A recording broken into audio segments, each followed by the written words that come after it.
Hey, what's up YouTube? It's been a while since I last posted a video in response to Angela for Christ videos. I've been really bogged down with school and work, but finally caught some time to talk about her video on why God lets natural disasters occur.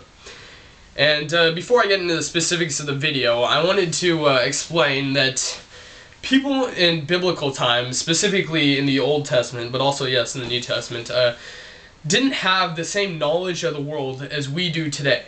So when we read the scriptures, we must understand that they are looking at the world in a very different way than we look at it, because we know more about how the world works and about nature and natural disasters and what exactly they are, how they're caused, things of that sort.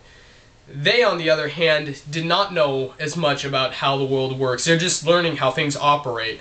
So they're very skeptical, and they're quick to associate things with things that could be totally unrelated. I'll start with the story of Adam and Eve that Angela spoke about. A big difference between a lot of the Christian churches and a lot of the other Christian churches, specifically the big difference between Catholic churches and evangelical denominations, is that the Catholic Church does not necessarily take the story of Adam and Eve to be literally true. On the other hand, evangelical Christians tend to believe everything in the Bible is word for word true. On the Catholic side, we see I'm a Catholic in case I haven't told you in previous videos, but anyways, we seem to see the stories of Adam and Eve and things like that as sort of stories that are somewhat based on truth, somewhat made up. In this case, it's pretty much all made up. But it's supposed to convey an important message, and that's what you're supposed to get out of it. Not the historical significance, even because there is none, but the message that it sends. In the story of Adam and Eve, it teaches you obey God. That's the message it sends. So we realize that there weren't real people named Adam and Eve, and that the events that took place in the beginning stories of Genesis didn't happen exactly as they're written. They're just what someone assumed happened by making observations of the world. It's a nice way of, like when you want to explain something to a child, you tell them a story to put it in terms that they can understand. So the story of Adam and Eve is a way of putting things in terms that we can understand. God cursing the earth. God does not want to condemn us to craziness. I mean, he put us on earth, he created us in his image, and he loves us. He's not here to sit back and say, well, you guys disobeyed me once, so we're screwing you all. I mean, and to begin with, we never disobeyed him once. This whole original sin thing is is an explanation of why we're out of sync with God and stuff like that. But is it literally true that Adam ate of the apple and Eve ate of the apple? No, that's just a story that's supposed to convey the message, obey God. So Angela goes on in her videos to talk about Noah and the flood and how the world's so much different after the flood. Now, here's where we go back to the biblical people not knowing as much as we do today. Back then, they didn't know how big the world was. To them, the small area that they lived in was the world. I mean, up until 1492, Columbus doesn't even know that North America exists, or South America. I mean, the world map is very small in biblical times, because they had no knowledge of outside cultures. So, all that has to happen is one small town in the Middle East, in Israel or something, gets Hurricane Katrina, take for example, some big natural disaster occurs, there's a flood, and suddenly someone writes that the whole world was destroyed by God.